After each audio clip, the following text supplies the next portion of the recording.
Buenos días, hermanos, ¿cómo están? Gracias a Dios, un gusto verlos en esta mañana de domingo. Y bueno, pues vamos a iniciar un estudio en este día relacionado con el domingo, el Día del Señor, un tema del que hemos hablado de manera periférica en los últimos años, pero no hemos dedicado un tiempo de enseñanza particular para hablar de esta importante temática que es fundamental, que es doctrinal, que forma parte de las enseñanzas del Nuevo Testamento. Entonces, vamos a comenzar, será una serie de 3 enseñanzas, no más, y quiero que abordemos todo el espectro de este concepto, el Día del Señor, a fin de que podamos entender cuán importante es que tenga en nuestro corazón el valor doctrinal que realmente le otorga la Escritura. El Día del Señor, créanme hermanos, es mucho más que simplemente levantarte de forma temprana para asistir a la congregación y después terminar haciendo cualquier otra cosa. El Día del Señor lo vamos a ver en el contexto. Creo que el Señor va a despejar todas las dudas y vamos a poder identificar cómo es que el Señor otorga un valor de peso, como comentaba, un valor teológico, un valor doctrinal a este concepto que no es teológico, es bíblico, es escritural y evidentemente deriva en elementos teológicos. Pero vamos a ver los antecedentes, hermanos. Por favor, Éxodo 20, versículos 8 al 11. Estamos en un segmento del Antiguo Testamento en el que es dictaminada a Moisés la ley moral para el pueblo de Dios, o los 10 mandamientos, como son conocidos. Y el cuarto mandamiento, que precisamente es abordado en el versículo 8 al 11, dice así: acuérdate del día de reposo para santificarlo. 6 días trabajarás y harás toda tu obra, mas el séptimo día es reposo para Jehová tu Dios. No hagas en él obra alguna, tú, ni tu hijo, ni tu hija, ni tu siervo, ni tu criada, ni tu bestia, ni tu extranjero que está dentro de tus puertas.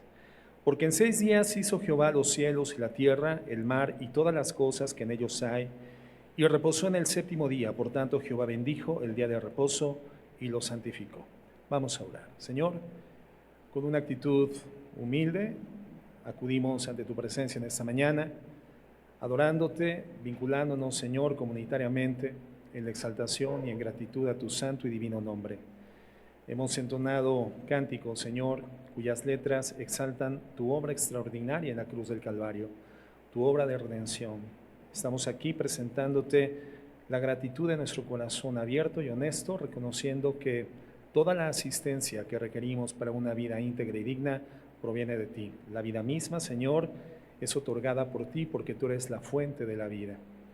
Señor, queremos en esta mañana pedirte perdón por el pecado que hemos cometido y los desvíos en los que nos hemos distraído.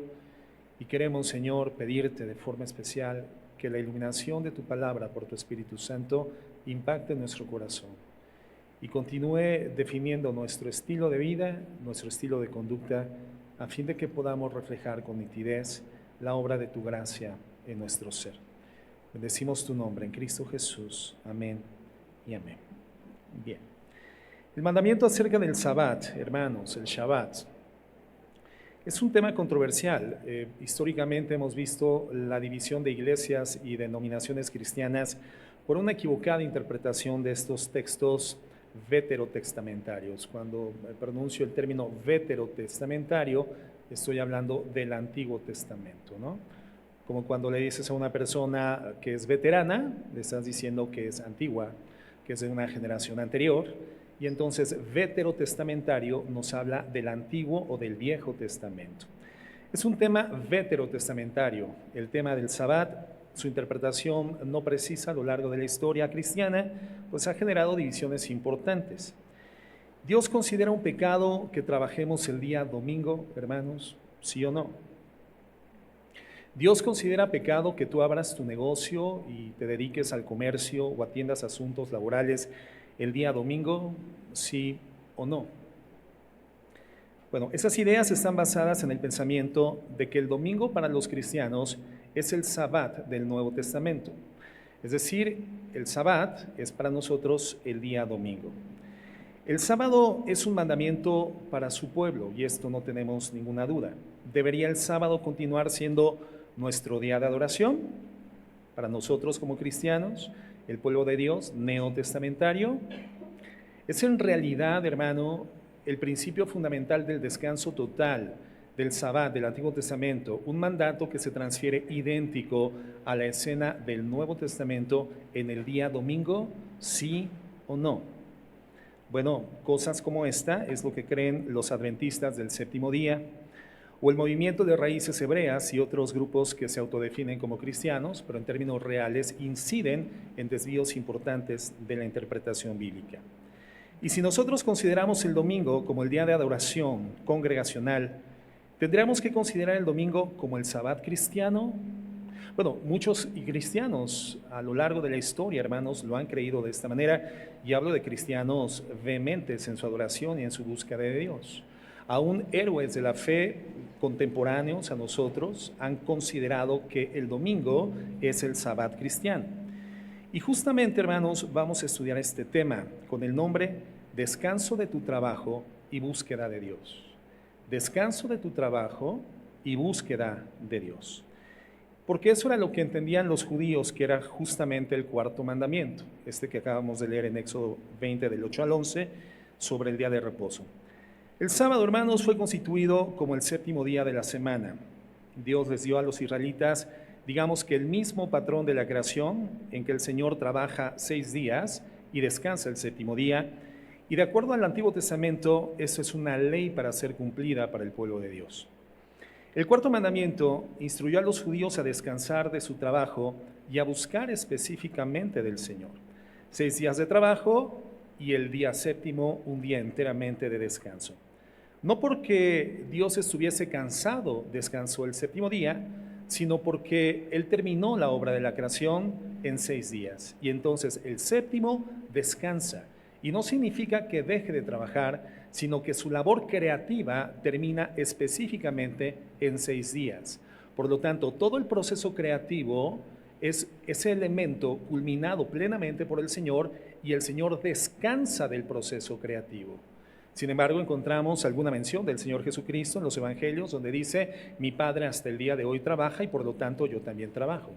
Entonces entendemos que el Señor sigue trabajando. La Biblia nos enseña que Dios establece todos los elementos que condicionan el sustento de la obra creada, y por lo tanto Dios desempeña acciones específicas sustentando la obra creada, pero el proceso creativo del cual Dios descansa termina específicamente en 6 días. Antes de que Dios lo constituyera en las leyes de Israel, pues no encontramos ninguna evidencia histórica acerca de la observancia del día sábado. Esto comienza a partir del cuarto mandamiento de la ley mosaica dictaminada por Dios en Éxodo 20.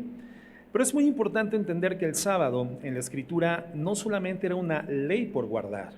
El día sábado era una señal del pacto que Dios tenía especialmente con el pueblo elegido, el pueblo de Israel. Una relación que tenía solamente con este pueblo. De entre todos los pueblos de la tierra, de entre todas las comunidades y sociedades organizadas sobre la faz de la tierra, Dios decide establecer una vinculación particular y especial, específicamente con el pueblo de Israel, y establece una señal que signifique, que identifique esta vinculación exclusiva que tenía con Israel. Fíjate lo que dice Éxodo 31, versos 16 y 17.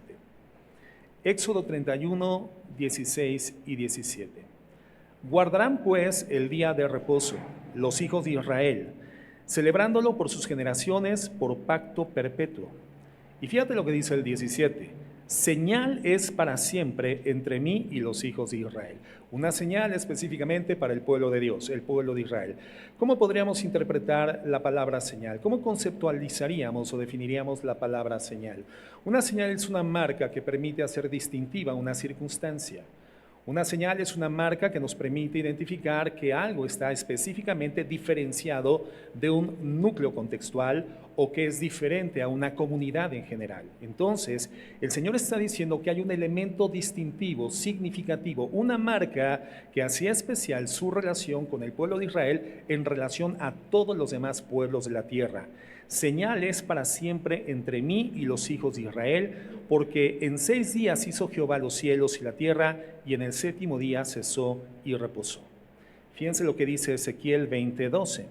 Ezequiel 20:12. Y les di también mis días de reposo para que fuesen por señal entre mí y ellos, para que supiesen que yo soy Jehová, quien los santificó. Entonces, bueno, Dios tenía una relación especial con los judíos, una relación de pacto, y entonces habían señales que distinguían el pacto que Dios tenía con Israel. Y esas señales particularmente, hermanos, eran el día sábado, el sabbat y la circuncisión. Pero nosotros, hermanos, no nos encontramos como Iglesia de Jesucristo bajo los términos del antiguo pacto. Somos nosotros el pueblo del nuevo pacto y tenemos nuestras propias señales con el Señor, y nuestras señales son la cena del Señor y ¿cuál otro? 2 liturgias que el Señor deja establecidas y que hacen distintiva su relación hoy en condición neotestamentaria en el pacto de la gracia con su iglesia redimida. La cena del Señor y el bautismo en agua, efectivamente. Entonces tenemos 2 elementos distintivos, 2 marcas, 2 señales en el antiguo pacto que vinculan a Dios con este pueblo, marcando de forma definitoria y distinguible que su relación con ellos será diferente, particular, especial, con ese pueblo en relación a los demás. En el antiguo pacto tenemos entonces, en el antiguo pacto, el sabbat y la circuncisión. El sabbat y la circuncisión. Señales del antiguo pacto, ¿cuáles son, hermanos? Y la circuncisión. Señales del antiguo pacto. Ok, todos juntos. Señales del antiguo pacto. Muy bien. Señales del nuevo pacto con la iglesia redimida.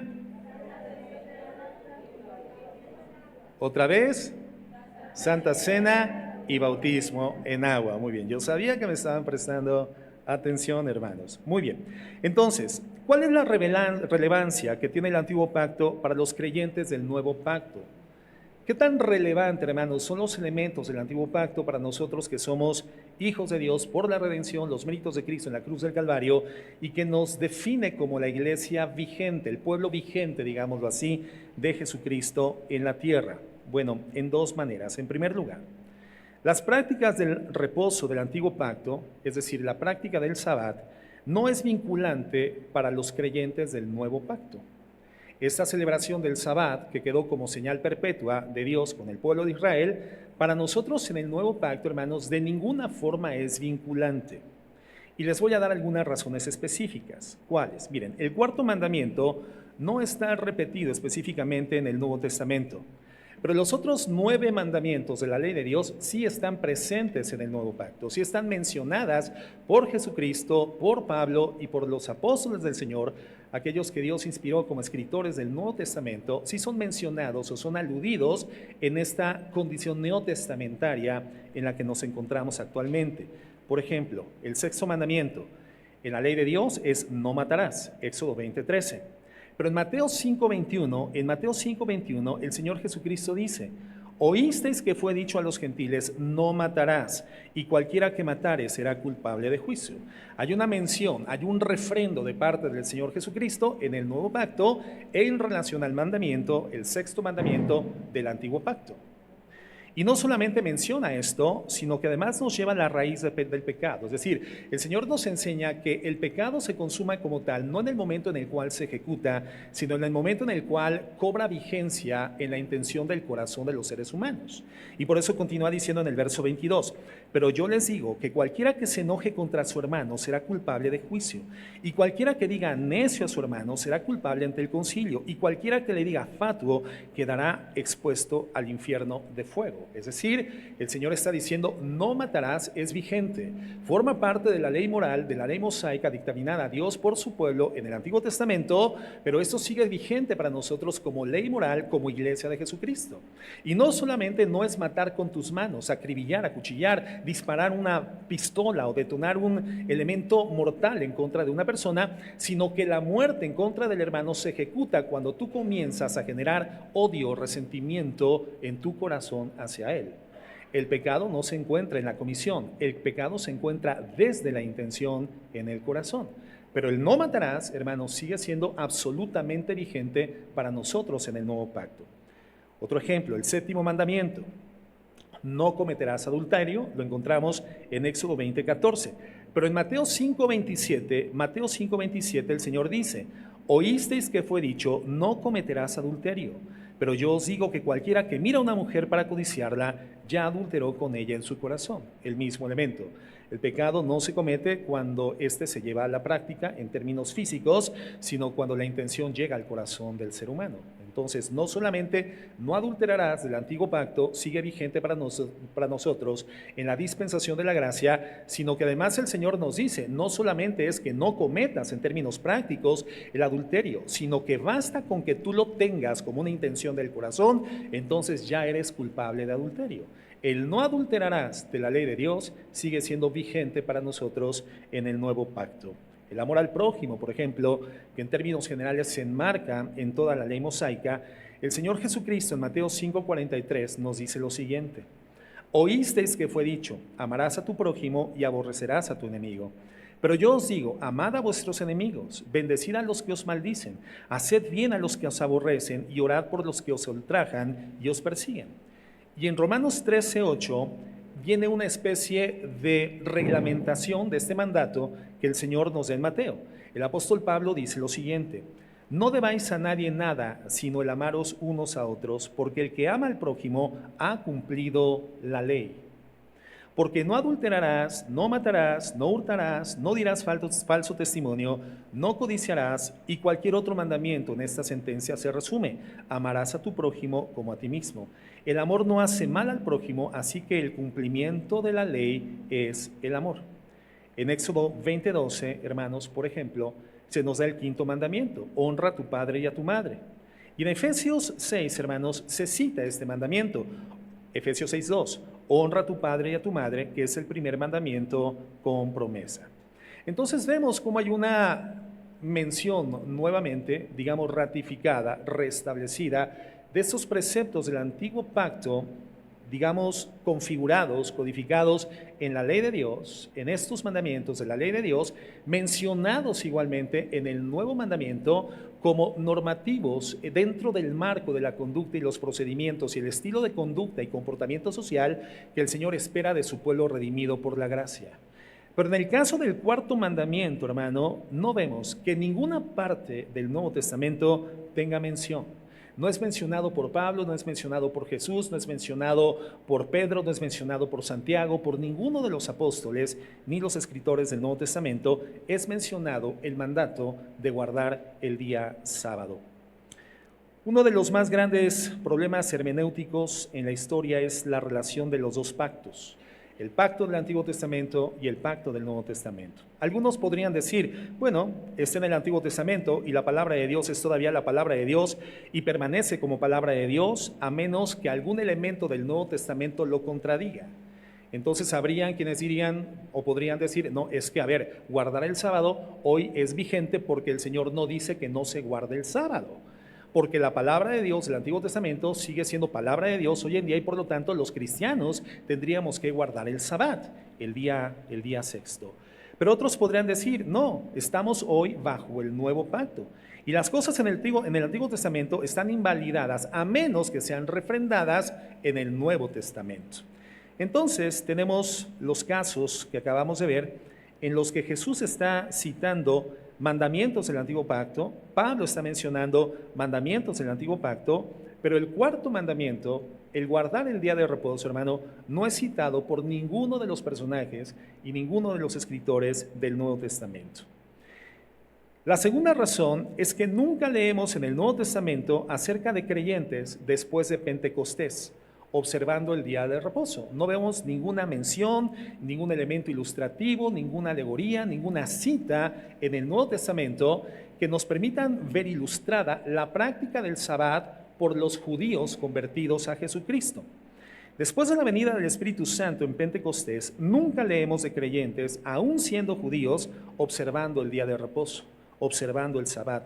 Y creo que es muy importante que nunca encontremos a los apóstoles enseñando a los pueblos gentiles sobre la observancia o el guardar el día séptimo, el día de reposo. Ahora, fíjense, Pablo no creció en Jerusalén. Él fue educado ahí, pero Pablo, en su nombre antes de la conversión a Jesucristo, era conocido como Saulo de Tarso. ¿Qué era Tarso, hermanos? Tarso era una ciudad importante ubicada en la región de Cilicia, al sur de lo que hoy sería Turquía. Y evidentemente no era una ciudad judía, pero él era un judío de nacimiento, y aunque se trataba de una ciudad gentil, él fue educado dentro de la sinagoga judía.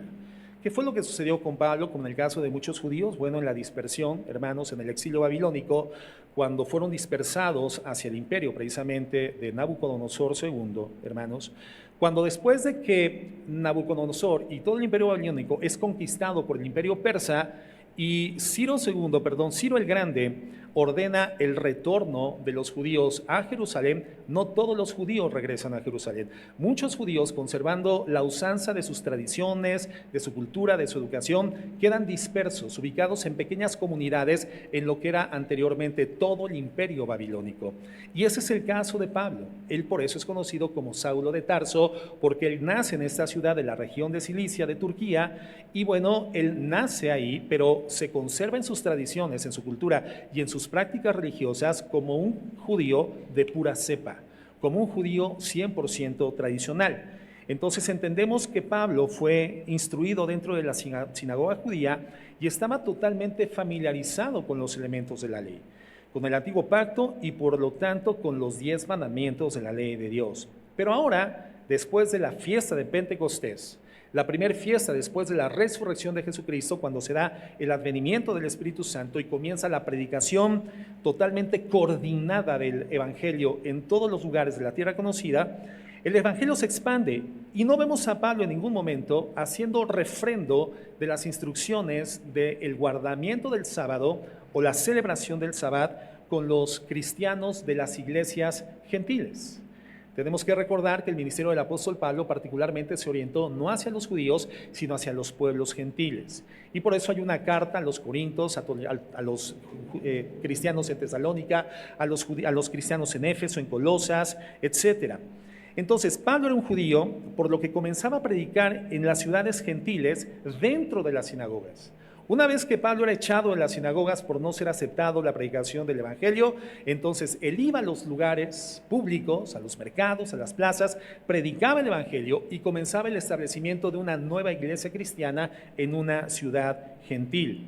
Y no vemos en ninguna de estas actividades evangelísticas, siendo Pablo, hermanos, un conocedor profundo de la ley, de la Torá, de la ley judía, haciendo mención a los judíos gentiles, a los cristianos gentiles, haciendo mención sobre guardar el Sabbat o el día de reposo. Pablo, al contrario, hoy ando un poquito trabado en mi habla, hermanos, yo creo que es el cansancio, soy un poquito cansado, pero prestemos atención a la enseñanza y yo sé que la palabra de Dios va a penetrar en nuestros corazones. Pablo reprende a los cristianos en Galacia, precisamente por eso, porque ellos comenzaban a experimentar controversias en términos de las prácticas antiguas, las prácticas de la ley, las prácticas de las abluciones, los sacrificios, las ceremonias, las fiestas solemnes, los elementos alimentarios que eran totalmente rigurosos y distintivos igualmente del pueblo de Dios. Y en Gálatas 4:9 él dice lo siguiente: mas ahora, conociendo a Dios, o más bien siendo conocidos por Dios, ¿cómo es que os volvéis de nuevo a los débiles y pobres rudimentos a los cuales os queréis volver a esclavizar? Guardáis los días, los meses, los tiempos y los años. Me temo de vosotros que haya trabajado en vano con ustedes. O O sea, Pablo les está diciendo a los Gálatas, y lo vemos desde el primer capítulo de este libro: oh Gálatas insensatos, habiendo ustedes iniciado la vida de redención, la vida cristiana, la liberación de la carga del pecado por los méritos de Cristo, es decir, la gracia operante, plena, activa en sus vidas, están ustedes retornando a las prácticas de la legislación mosaica. Y dejaron de ver que la legislación mosaica no tenía el propósito de hacerlos perfectos, sino que era un anuncio anticipado meramente de aquel que sí les haría perfectos, y esto que les hizo perfectos es Jesucristo, con la gracia descendiendo sobre sus vidas. La gracia salvífica de Cristo consumada en sus méritos en la cruz del Calvario.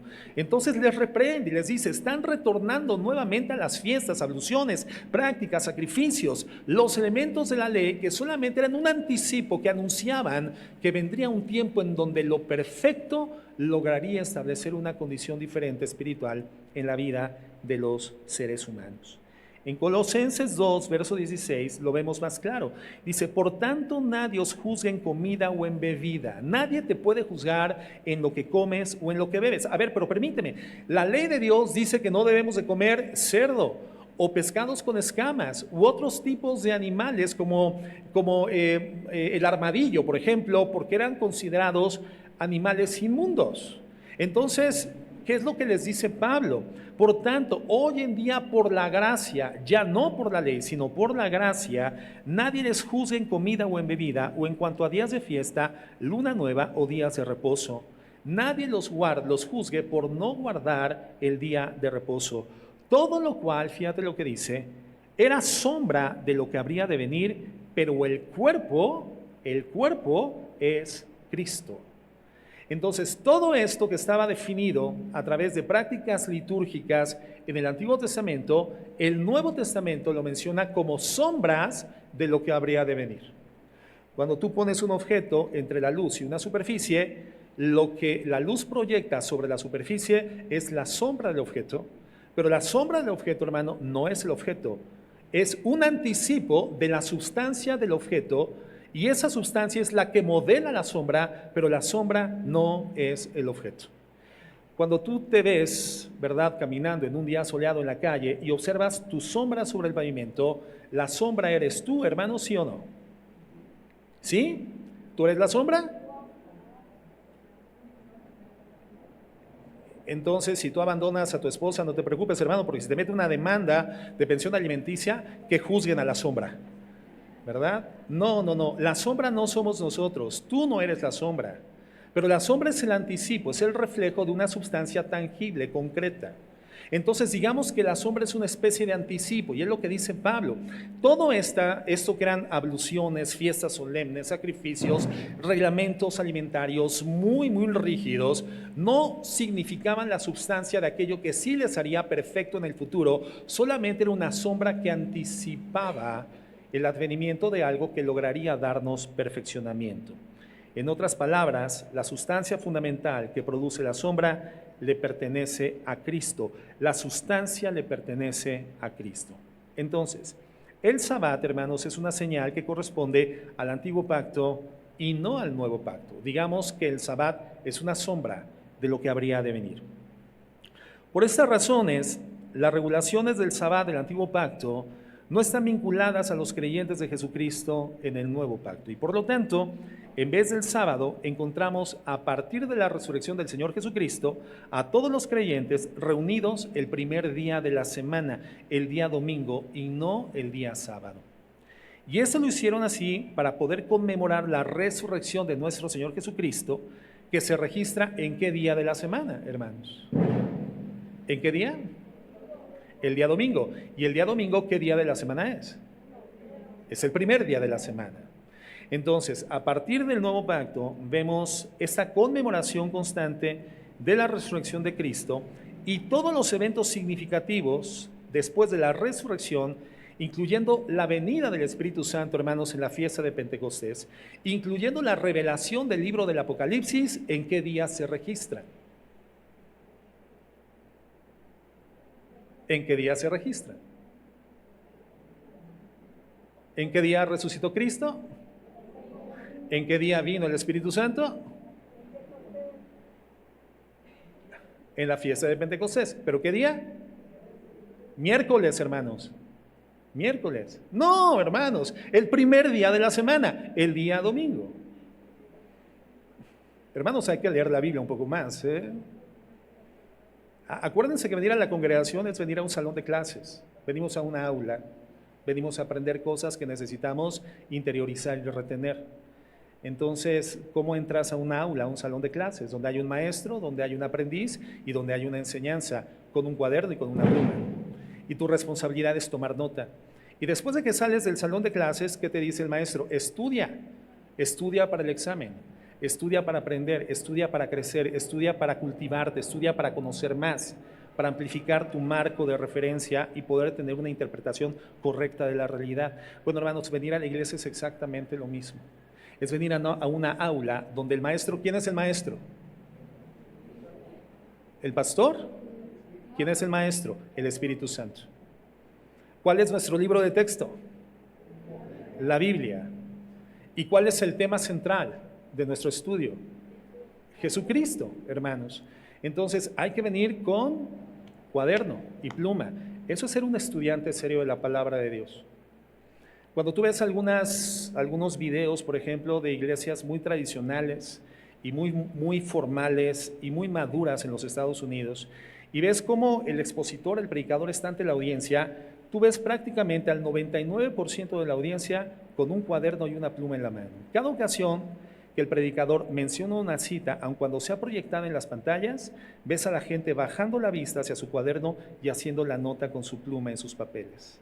Y entonces estás ante una iglesia madura que toma la nota, que toma con seriedad venir a la iglesia, que no es un paseo de domingo por la mañana. Venir a la iglesia, hermanos, es venir a estudiar. Venir a la iglesia es venir a aprender. Venir a la iglesia es venir a comprometerse con la enseñanza que está siendo dada por el Espíritu Santo a través de un falible predicador, pero una palabra que es perfecta y que puede transformar el corazón y que tendría que ser tu materia de estudio a lo largo de la siguiente semana. Y entonces cuando el predicador pregunte, ¿verdad?, ¿en qué día resucitó el Señor Jesucristo? Nadie va a decir, el miércoles de ceniza, pastor. No. Entonces entendemos cómo es que a partir de la resurrección, siendo la resurrección un evento que se registra, hermanos, el primer día de la semana, día domingo, a partir de ese momento, todos los elementos significativos que dan, digamos, la personalidad a la iglesia redimida, a la iglesia cristiana, se suscitan el primer día de la semana, el día domingo. El advenimiento del Espíritu Santo en cumplimiento a la profecía del Señor Jesucristo de Hechos 2, y recibirán poder cuando venga sobre ustedes el Espíritu Santo, me serán testigos en Jerusalén, Judea, Samaria y hasta lo último de la tierra, pero hasta que en tanto esto no suceda, no salgan de Jerusalén. Este advenimiento del Espíritu Santo se da el día domingo, el primer día de la celebración de la importantísima fiesta solemne de Pentecostés, 50 días después de la resurrección del Señor Jesucristo. La revelación del libro del Apocalipsis, hermano, la recibe el apóstol Juan el primer día de la semana. Fíjate lo que dice Apocalipsis 1:10. Apocalipsis 1:10. Yo estaba en el Espíritu en el día, ¿en qué día? El día del Señor, que fue mencionado así el primer día de la semana por los cristianos, la iglesia del Señor. Estaba en el Espíritu en el día del Señor. Y oí detrás de mí una gran voz, como de trompeta, que decía, yo soy el Alfa y la Omega, el primero y el último. Escribe en un libro lo que ves y envíalo a las 7 iglesias que están en Asia, Éfeso, Esmirna, Pérgamo, Tiatira, Sardis, Filadelfia y la Odisea. El día del Señor. Es mencionado el día del Señor. Un término muy significativo, como lo vamos a ver a continuación. Entonces, partimos de la base, hermanos, de que el día del Señor o el día domingo no es una conformación teológica.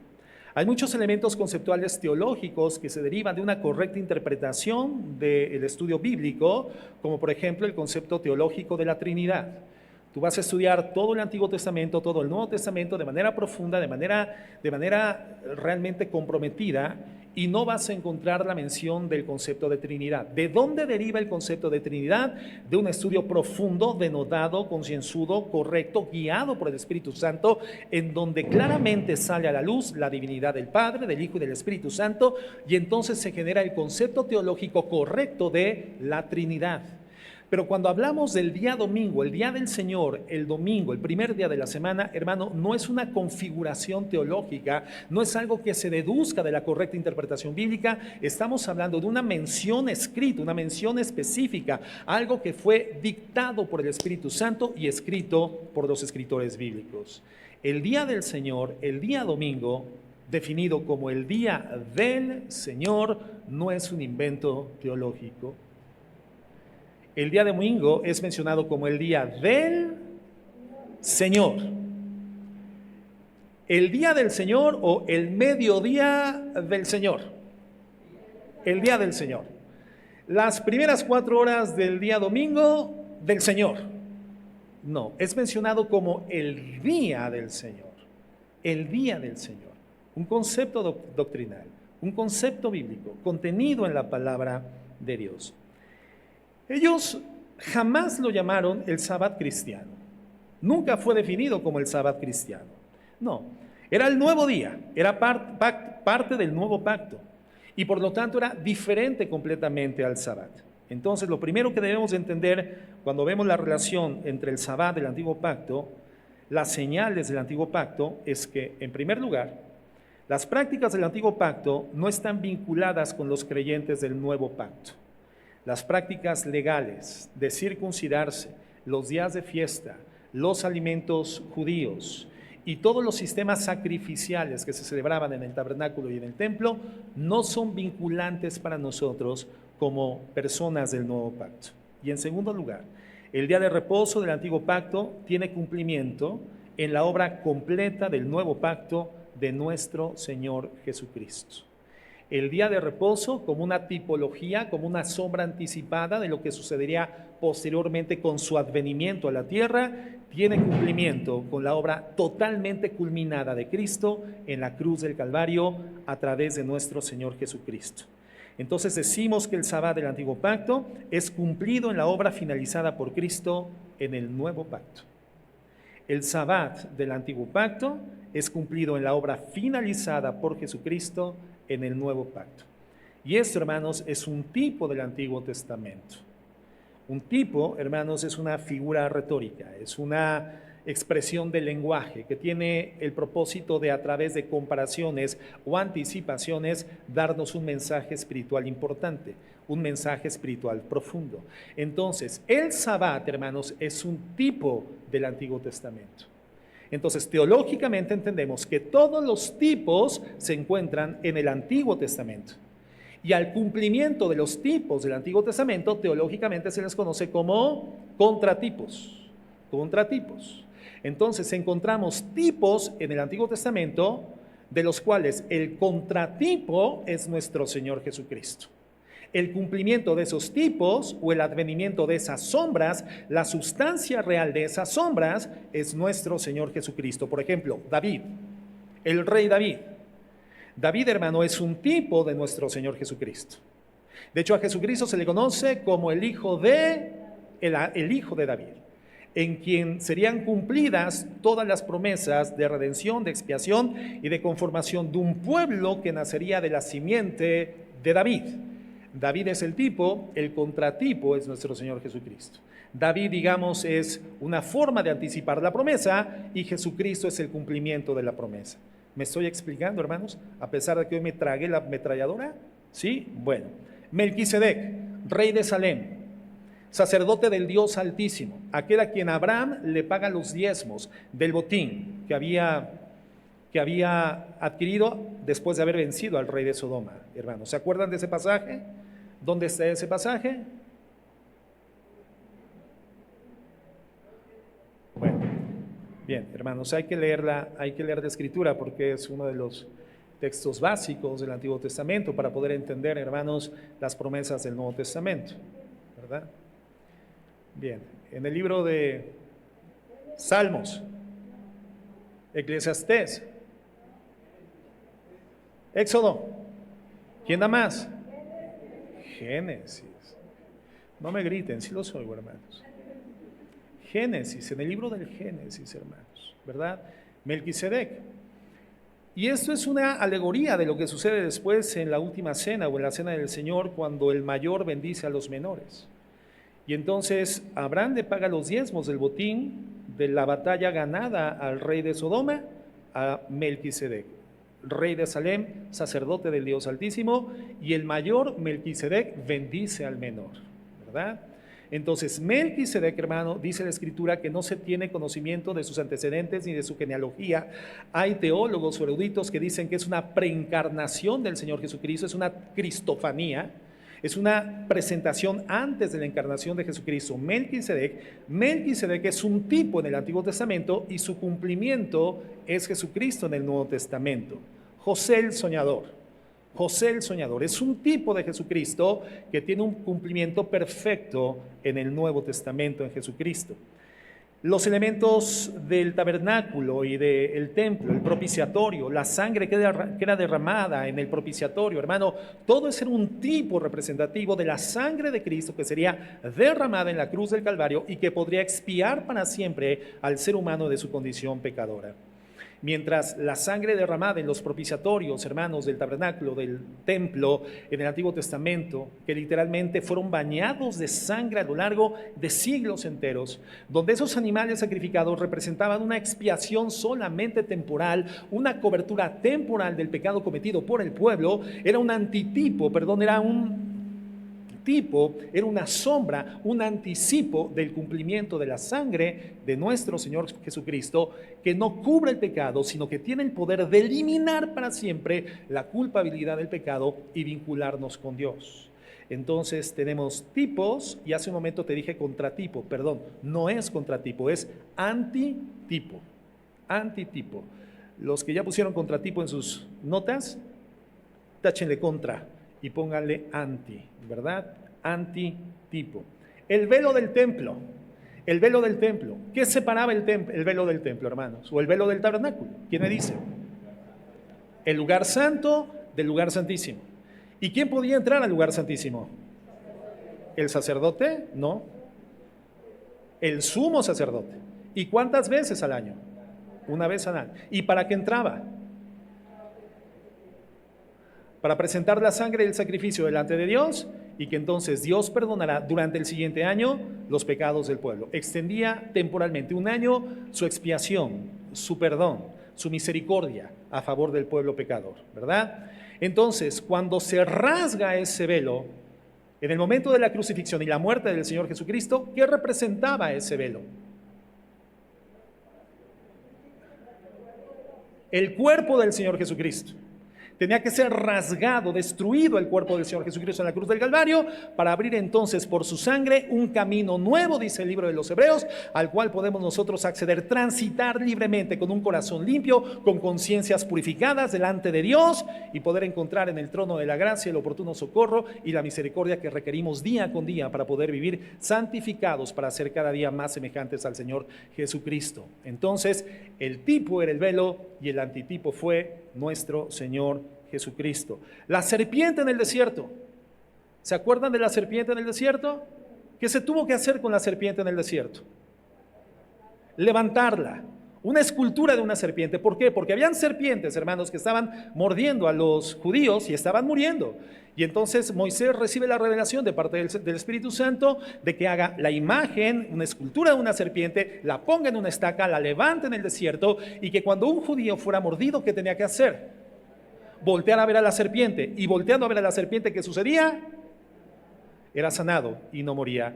Esa serpiente en alto es un tipo de ¿quién? ¿En dónde? En la cruz del Calvario.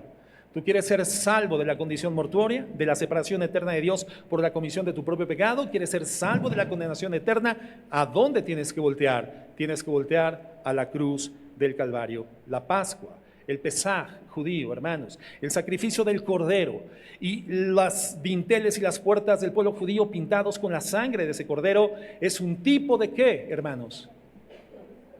Del sacrificio de Cristo en la cruz del Calvario. La roca que seguía en el desierto al pueblo, del cual emanaba el agua, con la cual era alimentada y era saciado de sed el pueblo de Dios en el desierto. Esa roca, dice 1 Corintios, y la roca era Cristo. Muy bien. Entonces, el Sabbat, que involucra el descanso total del alma, es un tipo de ¿quién?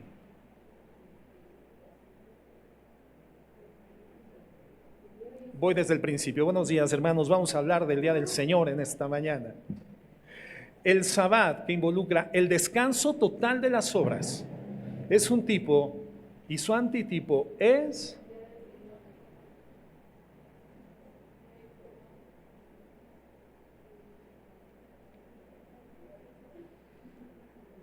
nuestro Señor Jesucristo. De nuestro Señor Jesucristo. Colosenses 2:16. Nuevamente. Por tanto, nadie os juzgue en comida o en bebida, o en cuanto a días de fiesta, luna nueva o días de reposo. Todo lo cual, ahora le entendemos, era sombra de lo que ha de venir, pero el cuerpo es Cristo. Cuando la sombra está enfrente, hermanos, se llama prefiguración. Pero la sustancia que causó la sombra viene después de la sombra, lo que les explicaba hace un momento. El Sabbat, hermanos, era la sombra, solamente la sombra. Y viene primero a través del antiguo pacto, pero después viene la sustancia que da forma a la sombra, modela la sombra, y la sombra representa la sustancia de Jesucristo, hermanos. Es como cuando el hijo menor, ¿verdad?, está acostado en su habitación, está esperando que llegue la mamá para cambiarlo, para alimentarlo, para darle su biberón, su bibi, y de repente ve la sombra de una persona acercándose y entra la sombra a la habitación, y entonces el corazón del niño palpita y comienza a emocionarse, hasta que finalmente entra el cuerpo de su mamá. Y una vez que ve a su mamá, ¿qué pasa con las sombras? Se olvida por completo de las sombras. La sombra ya no tiene importancia, ya no tiene vigencia, porque la sombra solamente era el anticipo, era el anuncio, era la representación de algo que tendría que suceder en el futuro. Pero una vez que tiene el cuerpo de su madre enfrente, se olvida de las sombras porque tiene la sustancia delante de él, y ese gozo que tenía, esa expectativa, ese deseo de que un día sucediera, finalmente es el motivo de su gozo, de su paz y de su tranquilidad. ¿Por qué? Porque las sombras pasaron y la sustancia llegó. Hermanos, es exactamente lo mismo que sucede con el Sabbat y su relación con Cristo. La sustancia que modela la sombra es Cristo. Y Cristo, hermanos, es el cumplimiento del Sabbat. El Sabbat es una de esas cosas que apuntaban a nuestro Señor Jesucristo. Pero queda algo pendiente. Fíjense por favor lo que dice Hebreos 4, 9 al 10. Hebreos 4, 9 al 10. Dice, por tanto, queda un reposo para el pueblo de Dios. Queda un reposo para el pueblo de Dios. Ya entendemos que el día del reposo era el cuarto mandamiento de la ley mosaica, un elemento significativo, una señal del pacto de Dios con el pueblo de Israel, el pueblo del Antiguo Testamento. Esa señal, hermanos, para nosotros ya no es vinculante en el Nuevo Testamento, porque para nosotros la sombra ha pasado y hemos tenido un encuentro directo con la sustancia de la sombra, que es el Señor Jesucristo. Pero Hebreos 4:9 dice, queda un reposo para el pueblo de Dios. Fíjense que está conjugado en presente. Ahora mismo hay un reposo sagrado para el pueblo de Dios. Entonces, ¿cómo experimentamos nosotros ese reposo? Verso 10. Porque el que ha entrado en su reposo, también ha reposado de sus obras como Dios de las suyas. Fíjense, nuevamente, aquí en el libro de los Hebreos, el escritor está utilizando el modelo de la creación. El tiempo que Dios tardó en hacer la creación y después descansa, no por cansancio, sino porque había culminado la obra creativa. Jesús realiza la obra de la nueva creación, hermanos, en la cruz del Calvario. Culmina la nueva creación en la cruz del Calvario y antes de morir Jesucristo enuncia unas palabras. Rinde un reporte al Señor. Le entrega el reporte de toda la actividad mesiánica de su ministerio sobre la faz de la tierra. ¿Y qué le dice al Señor? Todo está consumado. Entonces, ¿cómo entramos nosotros al descanso, al reposo que está disponible para el pueblo de Dios, que menciona el libro de los Hebreos? ¿Cómo, hermanos? Cuando reposamos de nuestras obras, así como Dios reposó de las suyas. ¿Cómo reposamos nosotros de nuestras obras? Hermanos, lo hacemos cuando descansamos por fe en la obra terminada de Cristo en la cruz. Cuando nos rendimos de tratar de llegar al cielo por nuestro mérito humano. Cuando decimos, no puedo más, no puedo ser suficientemente bueno, no puedo guardar la ley, no llego al estándar, entiendo que la ley no me puede hacer perfecto porque no le puedo dar cumplimiento con mi forma de vida, con mi forma de conducta. La he quebrantado una y otra vez, no puedo llegar al cielo, no hay esperanza. Descansamos entonces cuando dejamos de poner nuestra esperanza por el cielo en nuestras obras religiosas, en nuestras liturgias, en nuestros sacramentos, y ponemos la confianza en las obras de Jesús, en su obra terminada. Hermanos, Él hizo todo lo necesario, y así es como entramos en el Sabbat el día de hoy, en el reposo, en el descanso. Así es como guardamos el Sabbat el día de hoy. Mientras Jesús guardó toda la ley por nosotros, guardó todos los 10 mandamientos por nosotros, también el Sabbat fue guardado y fue cumplido por nuestro Señor Jesucristo. Es decir, nosotros recibimos crédito cuando creemos en Jesucristo, así como recibimos crédito porque Él guardó la ley. Recibimos crédito porque amó a Dios con todo su corazón, con toda su alma, con toda su mente, con todas sus fuerzas, y amó a su prójimo como a sí mismo. Recibimos crédito por todas esas cosas en Jesucristo cuando nosotros creemos en Él, cuando creemos en Él. Entonces, creer no solamente significa creer acerca de algo, sino creer en algo. Y la Biblia dice que estamos unidos en Cristo por la fe. Entonces, cuando entramos en Cristo por la fe, recibimos crédito por su vida. Dios nos mira como si nosotros tuviéramos el perfectamente puro corazón de Jesucristo.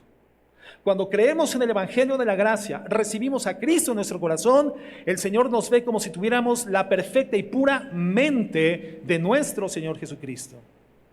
En la cruz, Jesús recibe el castigo por mi vida, es decir, a Él es acreditado mi pecado por todo lo que yo hice quebrantando la ley en el pasado. Y mi vida recibe por Jesucristo el crédito del perdón, el crédito del cumplimiento de la ley, el crédito de la comunión con Dios. Entonces, cuando creo en Cristo, todo lo que Él vivió, todo lo que Él sufrió pagando el precio de mi pecado, queda acreditado a mi favor. Recibo crédito por su vida, todo lo que Él guardó, la ley, y a Jesús les ha acreditado todo lo que yo quebranté de la ley. Eso sucede en la cruz del Calvario. Cuando el mensaje del Evangelio llega a mi vida y yo lo creo y entiendo que a través de mis méritos, activismos religiosos, prácticas litúrgicas, sacramentales, códigos morales de comportamiento, a través de lo que yo considero es lo justo, intentándome despegar de lo injusto, intentando ser bueno a través de mis obras, es insuficiente para poder acceder a la gracia divina, al valor eterno de la intimidad con Dios, y me doy cuenta de que estoy quebrantado por mí. Y entonces accedo a los méritos de Cristo, a su obra expiatoria en la cruz, a su vida perfecta y a su muerte en mi lugar en el Calvario.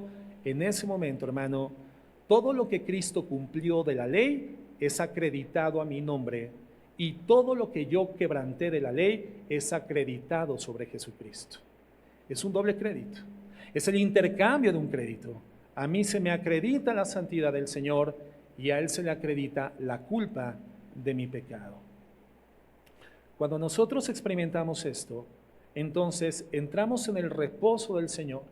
Cuando escuchamos la palabra del Evangelio, reposamos de las obras que antes ejecutábamos, ejercíamos, hacíamos, liturgias, rituales, sacramentos, misas y cualquier otro tipo de ablución y práctica ritualista que tenían el propósito de accederme por mi cumplimiento humano a la reconciliación con Dios. Cuando yo creo en el Señor Jesucristo y en su crédito a mi favor, por cuanto Él cumplió la ley y murió por mí, y en su crédito, en mi crédito asignado a Él por la culpa de mi pecado, entonces entro en el reposo del Señor eternamente, porque hoy puedo descansar de las obras con las cuales pretendía llegar a la presencia de Dios. Ese es el reposo al cual nosotros entramos. Por eso Jesucristo dice, yo soy el Señor del día de reposo. Entonces, el Sabbat judío, hermanos, es un tipo. ¿Y quién es el antitipo? El Señor Jesucristo. No el domingo, porque ya quedamos que el sábado o el domingo no es para nosotros el Sabbat cristiano, hermanos. Son cosas completamente diferentes, pero nuestro Sabbat es Jesucristo. Para nosotros entonces el Sabbat, hermanos, no es un día en particular, el Sabbat es un estilo de vida. Es una condición permanente a la cual ingresamos por la fe en los méritos de Cristo en el Calvario.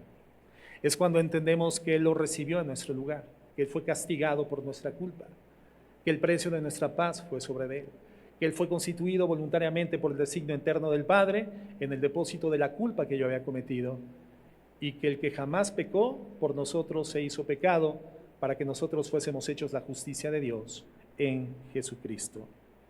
Entonces dice Hebreos 4:9, por tanto queda un reposo para el pueblo de Dios. Verso 10, porque el que ha entrado en su reposo, también ha reposado de sus obras, como Dios reposó de las suyas.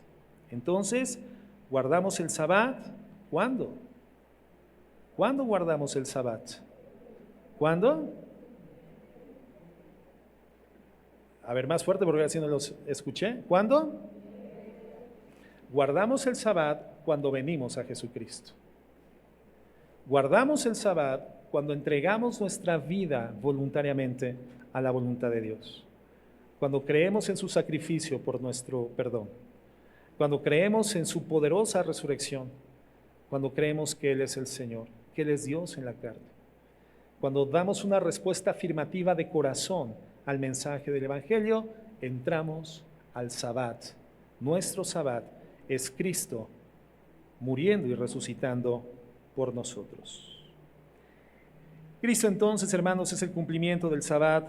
Recibimos crédito por ello cuando por la fe entramos en Jesucristo.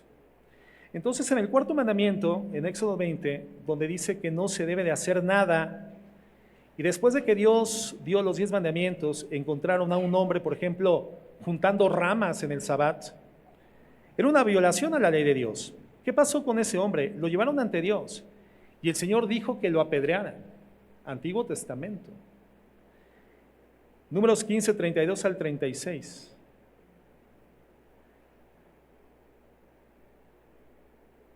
Números 15, 32 al 36. Vamos a leer esa historia impresionante.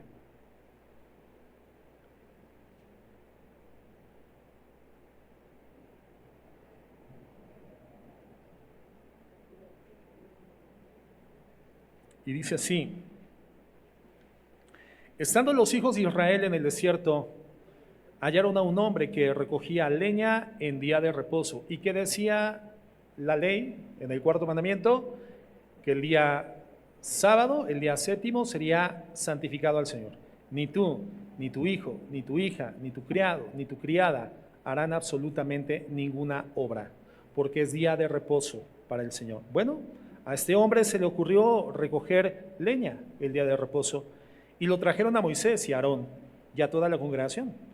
Y lo pusieron en la cárcel porque no estaba declarado qué se habría de hacer con él. Es decir, Dios había dado hasta ese momento el mandamiento el cuarto mandamiento, no hacer nada, pero no había dictaminado qué hacer con aquel que violara el día de reposo.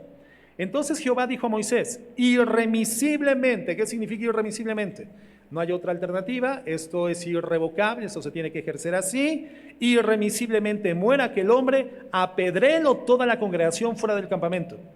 Entonces lo sacó la congregación fuera del campamento y lo apedrearon y murió como Jehová había mandado a Moisés. ¿Apedrearlo por juntar ramas, hermano? ¿Fue apedreado por juntar ramas? ¿Por qué fue apedreado? Por desobediente. ¿Dónde estuvo la desobediencia? El problema no fueron las ramas. El problema es que las recogió ¿cuándo? En día de reposo. Allí estuvo la desobediencia, la violación al cuarto mandamiento. La razón era que el Sabbat es la imagen de la obra terminada de Cristo por venir. Eso significaba el Sabbat. Y ahí residía la solemnidad en el antiguo pacto de guardar el sábado, de dar cumplimiento, de ser obedientes a este mandamiento. representaba la imagen de la obra terminada de Cristo que estaba por venir, y no puedes añadir ni una rama, hermano, a la obra terminada de Cristo.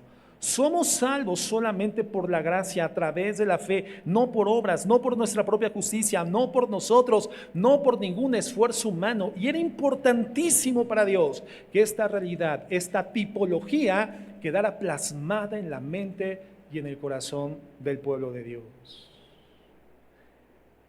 para que ahora nosotros pudiéramos entender que no hay nada que podamos hacer, no hay nada que podamos recoger, no hay nada que podamos ejercer, nada que podamos sacrificar para añadir a nuestra vida en redención, y solamente es por la fe en los méritos de Cristo en la cruz del Calvario. Si tú vas a una organización religiosa, espiritual, y te dicen, bueno, es que sí, está bien, la fe en Jesucristo, eso está muy bien, Él murió por tus pecados, pero también tienes que cumplir estos sacramentos: el sacramento del bautizo, el sacramento de la confirmación, el sacramento del matrimonio, el sacramento de los santos óleos antes de que te cuelguen los tenis, ¿verdad? Y todo esto, porque si no cumples los sacramentos, entonces no entrarás al reino de los cielos. ¿Qué te están diciendo? Si fueras del antiguo pacto, te estarían diciendo, tienes que hacer obras el día de reposo. Y aquel que hacía obras el día de reposo, hermanos, la pena era la muerte. Y todo aquel que hoy en día, en la dispensación de la gracia, en el Nuevo Testamento, una vez culminada la obra de Cristo en la cruz del Calvario por la redención de los seres humanos, quiere hacer obras, recoger ramas, añadir acciones humanas por su salvación, hermano, no ha entendido nada. No ha entendido nada y sigue en condición de muerte. Si no es por la fe en los méritos de Cristo, no hay acceso al perdón de pecados. Solo Cristo, hermanos, solo Cristo. Uno de los elementos distintivos y significativos de la obra de la Reforma, solamente, hermanos, a través de Jesucristo. El catolicismo romano te dice que, bueno, sí, Jesucristo, sí, efectivamente la obra del Señor en la cruz del Calvario, pero también la tradición de los ancianos. Sí, pero también las bulas papales y todas las modificaciones que pueda hacer el Papa, porque el Papa es el vicario de Cristo en la tierra, es el vicario de Dios. La palabra vicario significa representante de alguien. El único representante de Dios en la tierra es Jesucristo, hermanos, solo Cristo. Y el único que puede guiarnos a los preceptos del representante de Dios en la tierra es el Espíritu Santo. Y la única entidad orgánica establecida por Dios, quien le representa en la tierra, es la iglesia redimida, la iglesia del Señor. Y en esto, hermanos, es la obra expiatoria, es la obra sobrenatural de Dios a través de su Espíritu Santo. El problema es cuando hoy nosotros queremos recoger ramas para poder añadir a través de nuestro esfuerzo obras que nos permitan ser gratificados delante de Dios. El resultado es la misma condición de muerte que en el Antiguo Testamento. Fíjense lo que dice Tito 3:4. Dice, pero cuando se manifestó la bondad de Dios nuestro Salvador y su amor para con los hombres, nos salvó. Y fíjate en esto, no por obras de justicia que nosotros hubiéramos hecho, sino por su misericordia, por el lavamiento de la regeneración y por la renovación en el Espíritu Santo, el cual derramó en nosotros abundantemente por Jesucristo nuestro Salvador, para que justificados por su gracia viniésemos a ser herederos conforme a la esperanza de la vida eterna. Cuando al inicio de la ley ellos tuvieron esa imagen de la obra cumplida de Cristo en el Sabbat, y un hombre estaba recogiendo estas ramas en el Sabbat, Dios dijo que no habrían huellas humanas sobre la imagen de la obra completa de Cristo. Los sacramentos, las liturgias, los rituales, hermanos, y todo sacrificio humano es una huella humana que lo único que hace es manchar la pureza del sacrificio de Cristo, que paga enteramente de principio a fin el precio por nuestra maldad y nos reconcilia con el Padre cuando nosotros depositamos enteramente nuestra confianza en esa verdad. Entonces, guardamos el Sabbat, hermanos, cuando venimos a Jesucristo.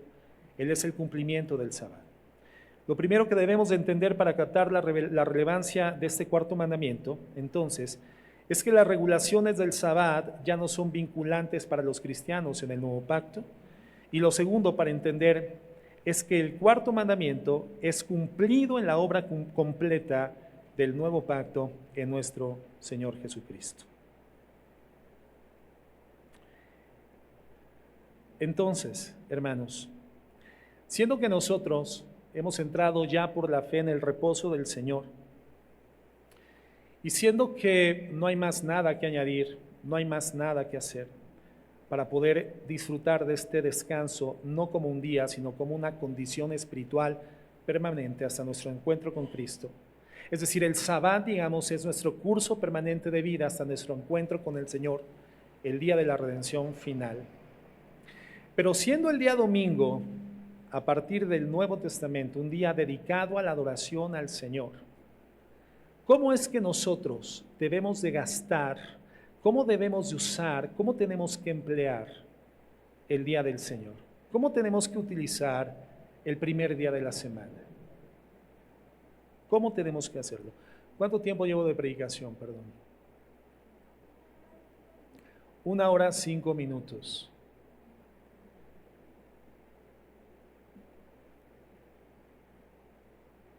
¿Me regalan 3 minutos? ¿Quién me regala 3 minutos? 3, 6, 9, 12, 15, 18, 21. No alcanzo, hermanos. ¿Quién me regala 10 minutos? 10, 20, 30, ahora sí. 1 hora sí me alcanza para terminar el tema. Creo que vamos a dejarlo aquí para poder abordarlo con tranquilidad la siguiente semana, hermanos. Pero cuán importante es entender esto que teológicamente queda perfectamente vislumbrado, hermanos, a la luz de la Biblia. El Espíritu Santo nos enseña verdades muy importantes. ¿Por qué las personas que practican el sabatismo, hermanos, no son cristianas? ¿Por qué no son hermanos en la fe? ¿Por qué no simplemente hablamos de una denominación diferente, como el caso de los bautistas, presbiterianos, metodistas, luteranos, etcétera? ¿Por qué? Porque todos ellos sí son nuestros hermanos en la fe, aun cuando tengamos algún sistema teológico diferente. ¿Por qué, aun cuando no creamos en la base teológica de los calvinistas, que es un hierro en la interpretación, los calvinistas son nuestros hermanos en la fe? ¿Por qué los arminianos, hermanos, son hermanos nuestros en la fe? ¿Por qué los pentecostales, que son bíblicamente decentes, son nuestros hermanos en la fe? ¿Por qué? Porque todos creemos en la obra expiatoria de Cristo en la cruz del Calvario. El bautista, el presbiteriano, el metodista, el luterano, el calvinista, hermano, el arminiano, los evangelicales. Nosotros somos una iglesia evangélica. Formamos parte del evangelicalismo, no formamos parte de ninguna confesión histórica, somos simplemente evangélicos, somos bíblicos. Porque todos nosotros en este cuerpo de cristianos, diferenciados por denominaciones con nombres diferentes, ¿por qué formamos parte del cuerpo de Jesucristo? Porque todos creemos que la redención es accesible a los seres humanos solamente por los méritos de Cristo en la cruz del Calvario. Que no hay obra humana que se pueda añadir a la redención en Cristo Jesús.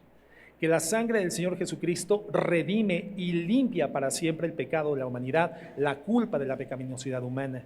Porque creemos que Jesucristo y el Espíritu Santo y el Padre son Dios, un solo Dios en 3 personas. Porque creemos en el nacimiento y el advenimiento virginal del Señor Jesucristo, la concepción virginal del Señor Jesucristo. Porque tenemos, digamos, un canon, un grupo de creencias al cual hemos definido históricamente credo, que define las doctrinas esenciales, las doctrinas no negociables, las doctrinas cardinales de la fe cristiana, y cualquier persona que las crea, las haga suyas y las defienda, se llame bautista, presbiteriano o como se llame, defendiendo esas premisas, es un hermano mío en la fe. Pero una denominación, por espiritual que parezca, que me haga desviar mi atención hacia las prácticas litúrgicas del Antiguo Testamento, por espirituales que parezcan, y añadan a la obra de Cristo en la cruz del Calvario las obras humanas para poder ser salvos, esa organización religiosa no es cristiana. Por eso los adventistas del 7º día, hermanos, que se reúnen los sábados, porque para ellos es guardar el sábado, es el Shabbat, el 4º mandamiento de la ley de Dios, es fundamental.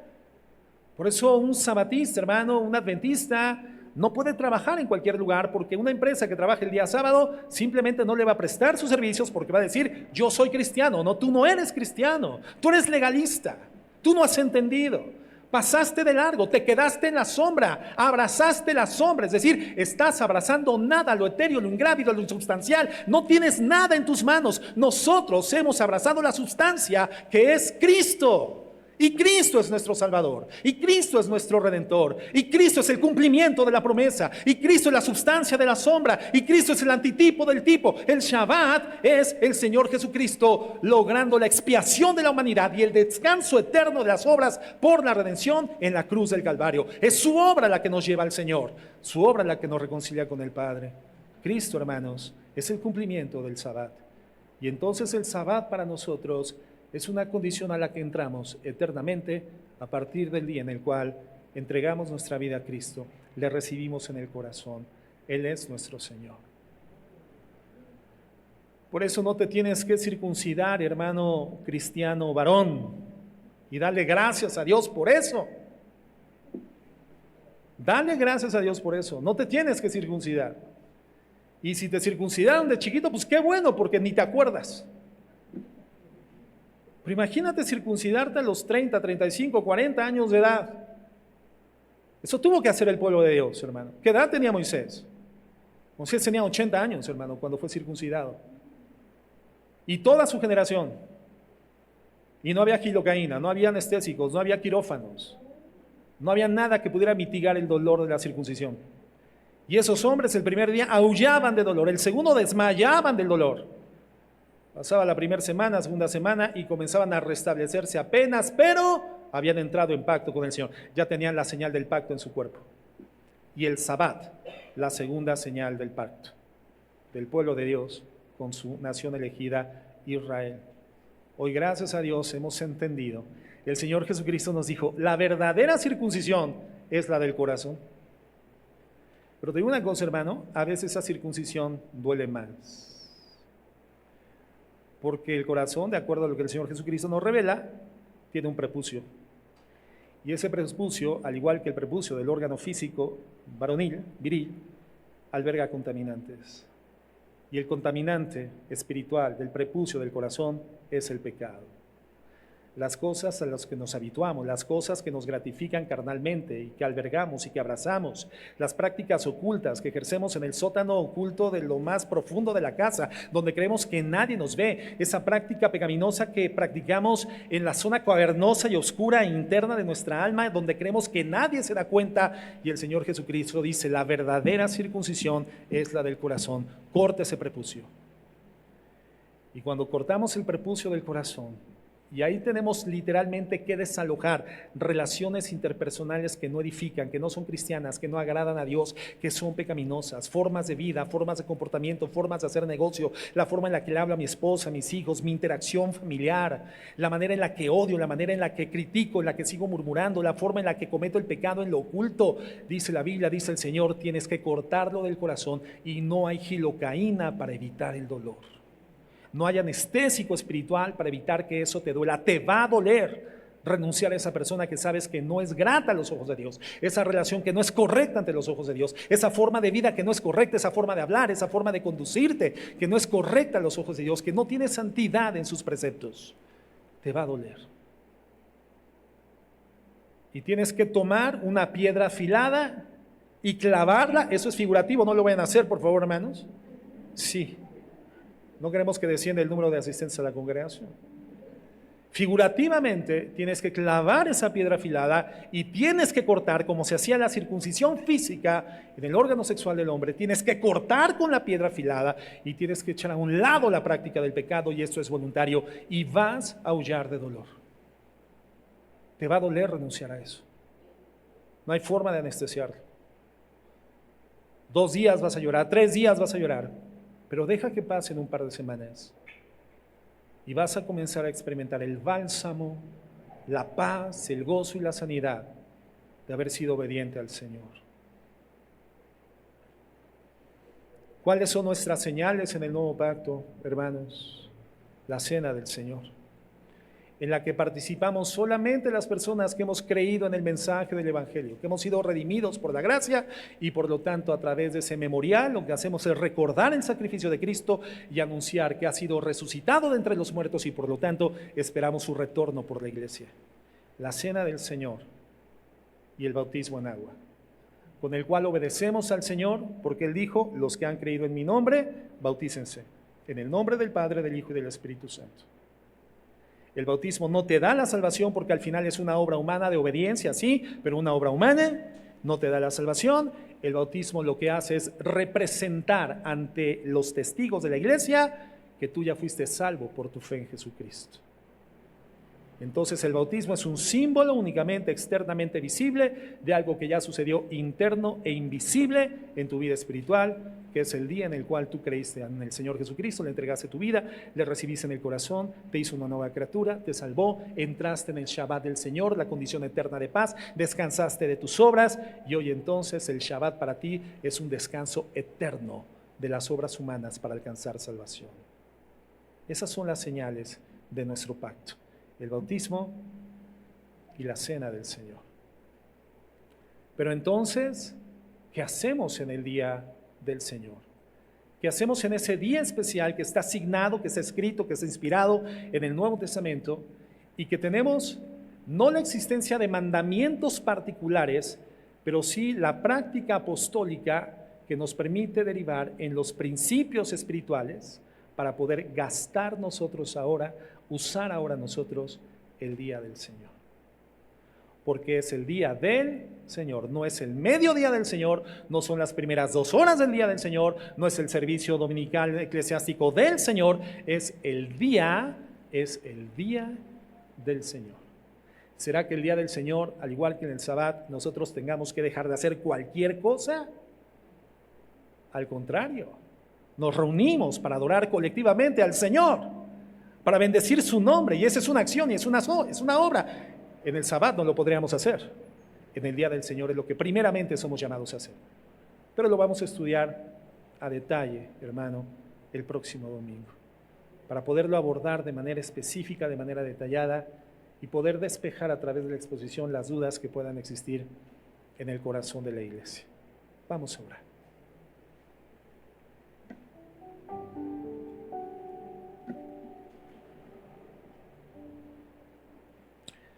Bendito Dios y Padre nuestro,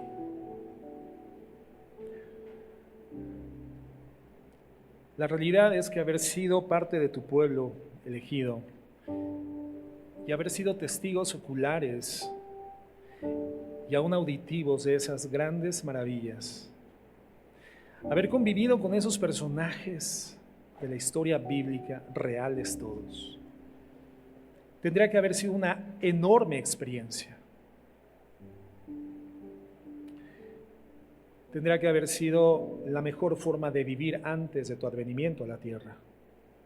Pero Señor, gracias, porque en tu soberanía y gobierno perfecto en el universo y en el manejo de los tiempos humanos, Señor, nos hiciste nacer en esta tierra, en un tiempo y en una época donde hoy podemos descansar de las cargas, de las piedras religiosas que nos hacen creer que llevándolas a cuestas algún día podremos ser aceptados delante de ti. Gracias porque nos diste existencia, nos llamaste a la existencia, Señor, en un tiempo donde podemos descansar enteramente, entrar en el Sabbat verdadero, aquel que tú cumples. Gracias, Señor, por permitirnos vivir en una época en donde el pecado que nosotros hemos cometido y todas las transgresiones a la ley pueden ser acreditadas en ti, y todo el cumplimiento que diste de la ley puede ser acreditado en nosotros a través de la fe, a través de creer que tú y solo tú, Jesús, eres el camino al Padre, eres la verdad y eres la vida. Que si bien separados de ti nada podemos hacer, es una realidad que todo lo podemos en Cristo, quien nos fortalece. podemos vivir en integridad, en fidelidad, en lealtad a ti, Señor. Una vida santa, una vida de gozo, estabilidad, equilibrio, balance, de paz, una vida de justicia verdadera a través de creer en ti. Tú la viviste por nosotros, mi Dios. Y tu Espíritu Santo, Señor, entra al corazón del ser humano en el momento en el que cree en ti. Se establece la vida del ser humano, el cuerpo humano, como el tabernáculo donde tu Espíritu Santo habita. Y ahora, Señor, podemos por tu Espíritu aprender a amarte, aprender a obedecerte, amar la obediencia, amar la santidad y vivir para ti. Hoy vivimos en esta época y no puede ser desperdicio para nosotros la obra en la cruz. Señor, queremos reconocer esa bendita obra a través de la que nosotros entramos en un reposo eterno, un descanso verdadero, una paz eterna, donde los miedos comienzan a desvanecerse ante nuestros ojos, donde aún el más grande de los miedos humanos, que es el miedo a la muerte, Señor, desaparece ante nuestros ojos, porque si vivimos, para ti vivimos, y si morimos, Señor, para ti morimos. Ya sea que vivamos o muramos, del Señor somos, porque tenemos la garantía de que en el momento en el cual nuestra vida física cese, entramos directa y eternamente a la presencia eterna de Dios. Y por eso Pablo decía, estoy en estrecho, porque preferiría morir para estar con Cristo, pero entiendo que mi vida es útil para la obra del Evangelio aún. Señor, queremos estar contigo. Anhelamos ese tiempo. Hemos abrazado, Señor, ya no las sombras, hemos abrazado la sustancia que es Jesucristo.